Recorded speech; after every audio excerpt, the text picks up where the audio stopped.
Hello friends, hi, नमस्कार, welcome to my YouTube channel. मैं रूपाली आप सभी का अपने यूट्यूब चैनल में बहुत बहुत स्वागत करती हूं।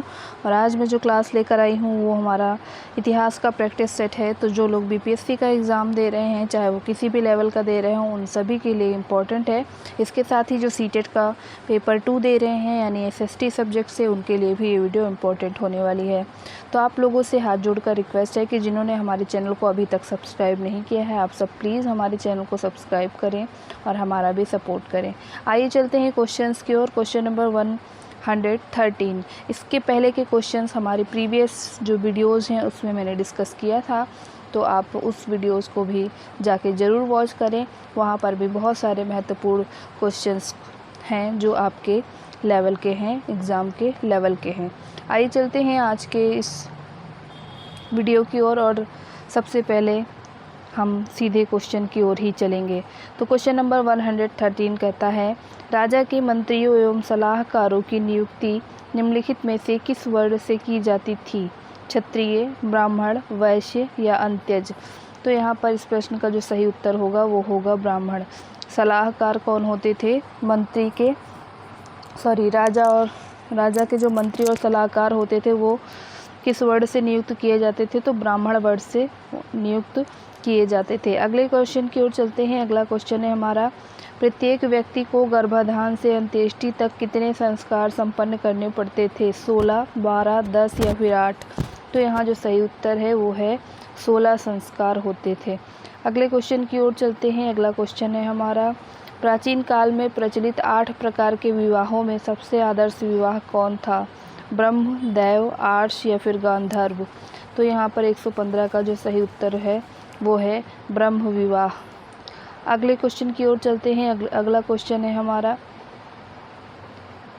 वैदिक युग में वर्ण शब्द किस संदर्भ से प्रयुक्त किया जाता था? वैदिक युग में वर्ण शब्द किस संदर्भ में प्रयुक्त किया जाता था? व्यावसायिक समूह, आर्यों और अनार्यों के बीच अंतर स्पष्ट करने के लिए, 4 जातियाँ, श्रम विभाजन? 116 का जो सही उत्तर है वो है ऑप्शन नंबर सी, 4 जातियाँ। अगले क्वेश्चन की ओर चलते हैं। अगला क्वेश्चन है हमारा 117। ये कहता है, पर्वत शिलाओं को काटकर मंदिर निर्माण की कला का विकास किसने किया? चोल ने, चालुक्य ने या कदम्ब ने या फिर राष्ट्रकूट वंश ने? तो कौन से वंश ने किया था? तो यहाँ पर चालुक्य वंश ने किया था पर्वत शिलाओं को काटकर मंदिर निर्माण की कला का विकास। आगे के क्वेश्चन की ओर चलते हैं। अगला क्वेश्चन है हमारा, तंजौर का शिव मंदिर निम्नलिखित में से किस काल का उत्कृष्ट नमूना है? राष्ट्रकूट, होयसल, चोल या फिर चालुक्य? 118 का जो सही उत्तर है वो है ऑप्शन नंबर डी, चालुक्य। अगले क्वेश्चन की ओर चलते हैं। अगला क्वेश्चन है हमारा, चोल शासकों के काल में प्रचलित सभाओं में निम्नलिखित में से क्या शामिल नहीं है? वरीयम, सभा, महासभा या फिर नगरम? तो यहाँ पर 119 का जो सही उत्तर है वो है ऑप्शन नंबर सी, महासभा। अगले प्रश्न की ओर चलते हुए और अगला प्रश्न है हमारा, कांची का कैलाशनाथ मंदिर किसने बनवाया? पहला है महेंद्र वर्मन, दूसरा है नंदी वर्मन, तीसरा है नरसिंह वर्मन द्वितीय, चौथा है नरसिंह वर्मन प्रथम? तो यहाँ पर इस प्रश्न का जो सही उत्तर होगा वो होगा option number C, Narasimha Varman द्वितीय। अगले क्वेश्चन की ओर चलते हैं। अगला क्वेश्चन है, महाबलीपुरम में सप्तरथ मंदिर का निर्माण किसने करवाया? महाबलीपुरम में सप्तरथ मंदिर का निर्माण किसने करवाया? पहला ऑप्शन है पल्लव शासकों ने, दूसरा है चोल शासकों ने, तीसरा है पांडव शासकों ने, चौथा है चेर शासकों ने? तो 121 का जो राइट आंसर है वो है पल्लव शासकों ने। ऑप्शन नंबर 1 यहाँ पर सही उत्तर है। अगले क्वेश्चन की ओर चलते हैं। अगला क्वेश्चन है हमारा, निम्नलिखित में से किसने दिलवाड़ा के जैन मंदिरों का निर्माण करवाया? चोलों ने, चंदेलों ने, सोलंकियों ने या फिर आंध्र के सातवाहनों ने? तो यहाँ जो सही उत्तर है इस प्रश्न के लिए वो ऑप्शन नंबर सी है, सोलंकियों ने करवाया था जैन मंदिर का निर्माण। अगले प्रश्न की ओर चलते हैं। अगला प्रश्न है हमारा, किस चोल शासक ने तंजौर को राजधानी बनाया? विजयालय, राजराज प्रथम, राजेंद्र प्रथम या फिर आदित्य प्रथम? तो यहाँ जो सही उत्तर है इस प्रश्न के लिए वो है विजयालय। ऑप्शन नंबर 1 यहाँ पर सही उत्तर है। अगले क्वेश्चन की ओर चलते हैं। अगला क्वेश्चन है हमारा, निम्नलिखित में से चोल प्रशासन की मुख्य विशेषता क्या थी? ग्रामीण प्रशासन को स्वायत्तता, मंत्रियों को पूर्ण प्रशासनिक अधिकार, कर वसूल करने की सस्ती और उचित प्रक्रिया। और डी कहता है साम्राज्य का मंडलम में विभाजन। 124 का जो सही उत्तर है वो है ग्रामीण प्रशासन को स्वायत्तता। ऑप्शन नंबर 1 यहाँ पर सही उत्तर होगा। अगले प्रश्न की ओर चलते हैं। अगला प्रश्न है हमारा, ये कहता है चोल शासक किस धर्म के अनुयायी थे? भागवत धर्म के, शैव मत के, जैन धर्म के या बौद्ध धर्म के? तो 125 का ऑप्शन नंबर बी सही होगा, शैव मत के। अगले क्वेश्चन की ओर चलते हैं। अगला क्वेश्चन है, अरबों ने भारत पर प्रथम आक्रमण कब किया?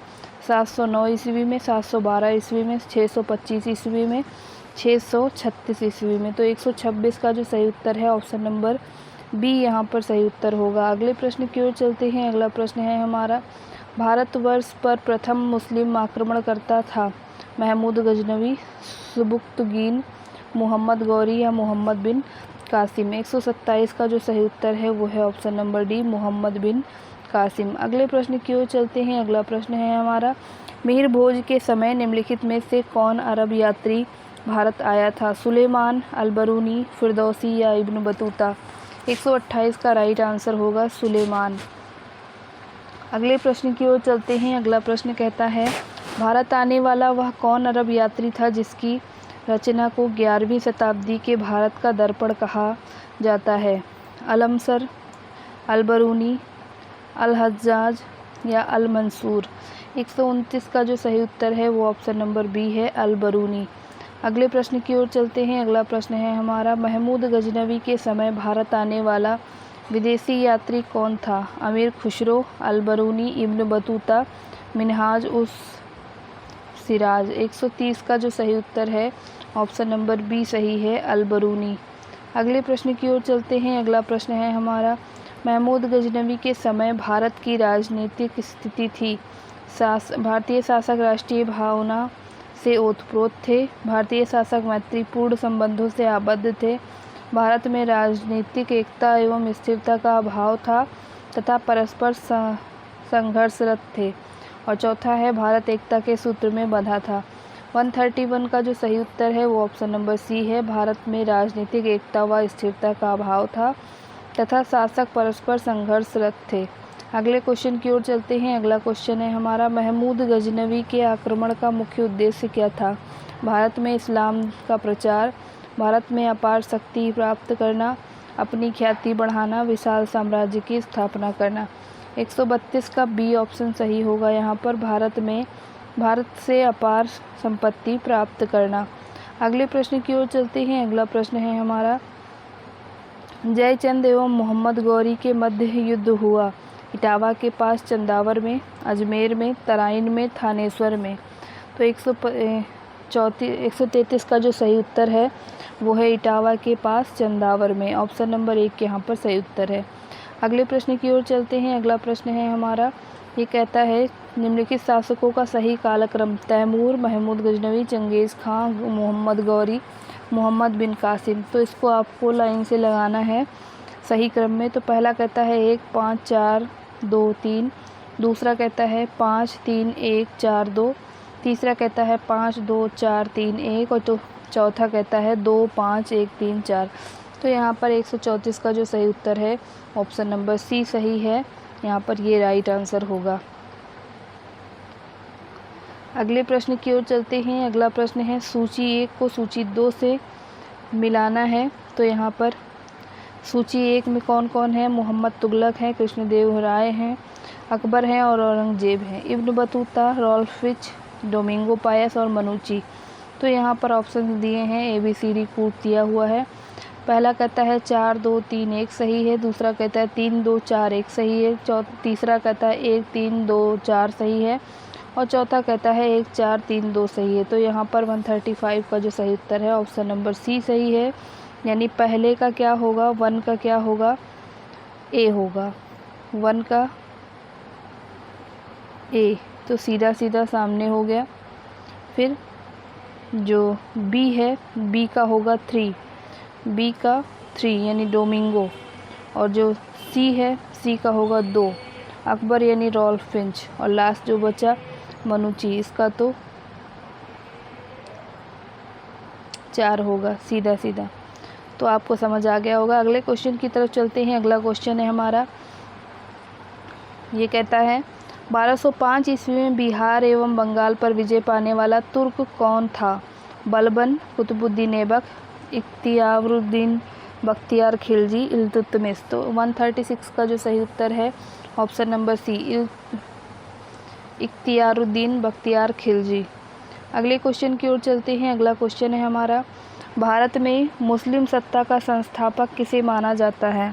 कुतुबुद्दीन ऐबक, तैमूरलंग, मोहम्मद गोरी, इल्तुतमिश। तो 137 का जो सही उत्तर है ऑप्शन नंबर 1 सही है, कुतुबुद्दीन ऐबक।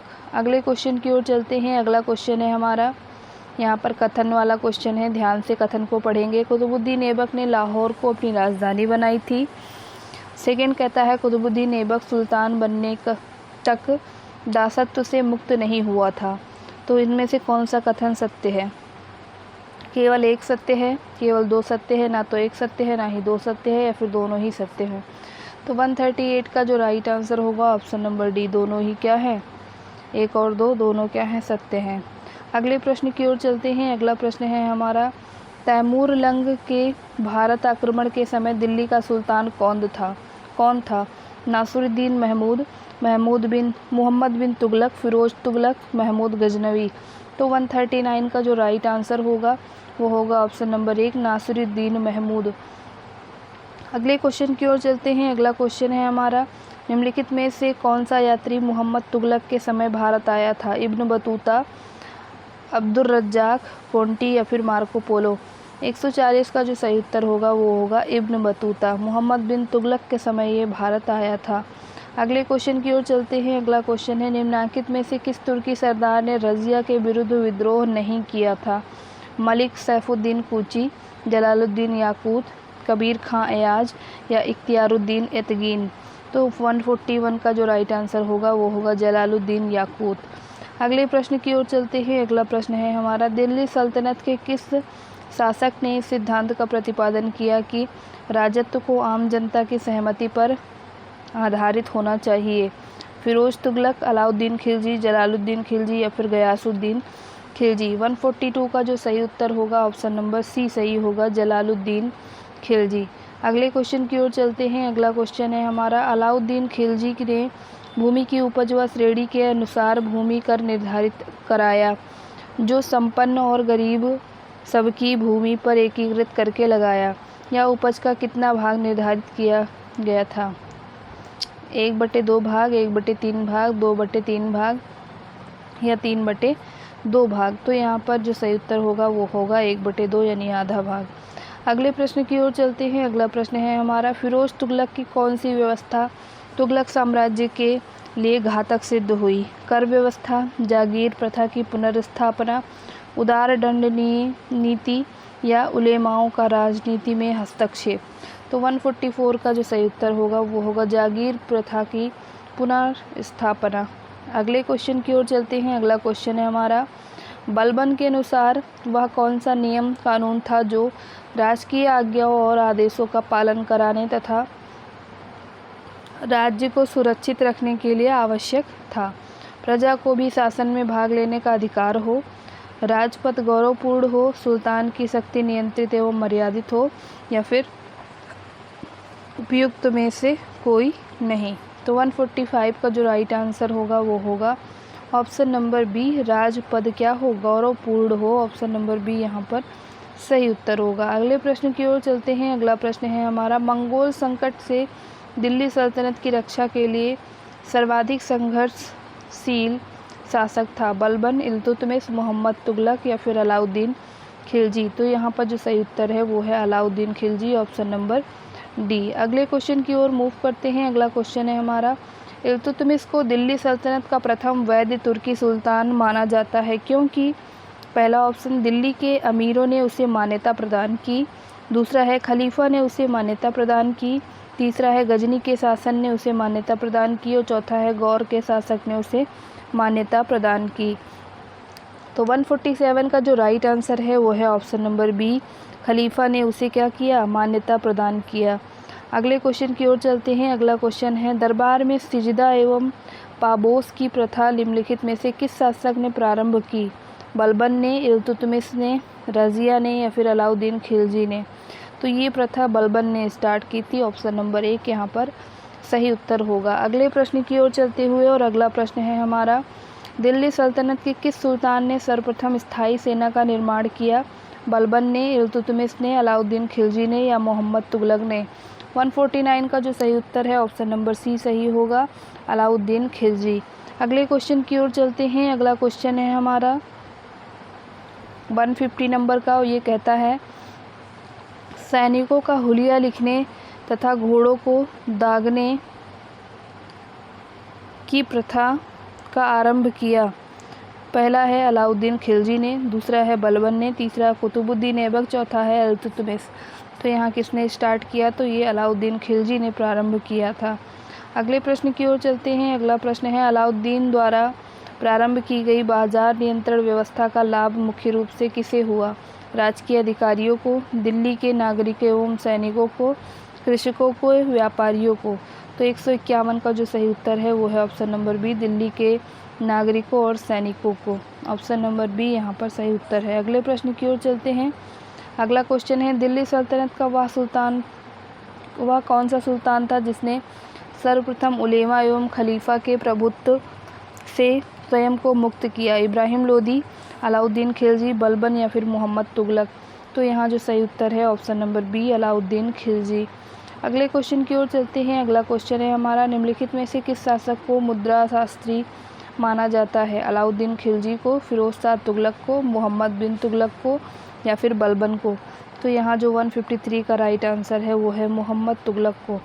अगले क्वेश्चन की ओर चलते हैं। अगला क्वेश्चन है हमारा, वह कौन सा कारण था जिससे मोहम्मद तुगलक द्वारा शुरू की गई सांकेतिक मुद्रा यानी तांबे की मुद्रा प्रचलन में असफल रही? राजकीय टकसाल द्वारा बनाए गए सिक्कों पर किसी विशेष पहचान चिन्ह का ना होना। दूसरा कहता है प्रशासन में व्याप्त भ्रष्टाचार। तीसरा कहता है तांबे का पर्याप्त मात्रा में उपलब्ध ना होना। और चौथा कहता है जनता की बेईमानी। तो यहाँ पर 154 का जो राइट आंसर है वो है राजकीय टकसाल द्वारा बनाए गए सिक्कों पर किसी विशेष पहचान चिन्ह का ना होना। तो ये था हमारा 154। अगला क्वेश्चन है 155। ये कहता है कि निम्नलिखित किस सुल्तान के समय सल्तनत की सीमाएं सर्वाधिक विस्तृत थी? बलबन के समय, मोहम्मद बिन तुगलक के समय, अलाउद्दीन खिलजी के समय या इब्राहिम लोदी के समय? तो 155 का जो राइट आंसर है वो है मोहम्मद तुगलक के समय। अगले प्रश्न की ओर चलते हैं। अगला प्रश्न है, निम्नलिखित में से किसने सिंचाई पर सर्वाधिक ध्यान दिया? बलबन ने, फिरोज तुगलक ने, अलाउद्दीन खिलजी ने या उपयुक्त तीनों ने? तो यहाँ जो सही उत्तर है वो है फिरोज तुगलक ने। अगले प्रश्न की ओर चलते हैं। चित्तौड़ के कीर्ति स्तंभ या विजय स्तंभ का निर्माण किसने कराया? राणा सांगा ने, राणा कुंभा ने, राणा उदय सिंह ने, इनमें से कोई नहीं?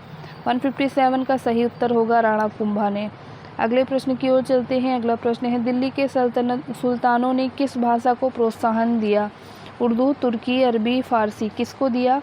तो यहाँ पर फ़ारसी भाषा को इन्होंने प्रोत्साहन दिया। अगला क्वेश्चन है हमारा, दिल्ली सल्तनत का वह सुल्तान कौन था जिसने अपनी आत्मकथा लिखी? फिरोज तुगलक, अलाउद्दीन खिलजी, बहलोल लोदी या फिर बलबन? तो यहाँ पर जो लिखा वो फिरोज तुगलक ने अपनी आत्मकथा लिखी थी। अगला क्वेश्चन है, फ़र्रुखी, फिरदौसी तथा अलबरूनी किसके दरबार के रत्न थे? बलबन के, मोहम्मद गौरी के, इल्तुतमिश के या फिर महमूद गजनवी के? तो 160 का जो राइट आंसर होगा वो होगा महमूद गजनवी। अगले क्वेश्चन की ओर चलते हैं। अगला क्वेश्चन है, अजमेर में 2.5 दिन का झोपड़ा का निर्माण निम्नलिखित में से किसने कराया? रज़िया ने, इल्तुतमिश ने, कुतुबुद्दीन ऐबक ने या फिर अलाउद्दीन खिलजी ने? तो यहाँ पर जो सही आंसर होगा वो होगा कुतुबुद्दीन ऐबक ने 2.5 दिन का झोपड़ा का निर्माण कराया था। अगला क्वेश्चन है, बलबन के शासनकाल में बरीद किसे कहा जाता था? गुप्तचर, धर्मगुरु, सैनिक या फिर सेनापति? तो ये गुप्तचर को बरीद कहा जाता था।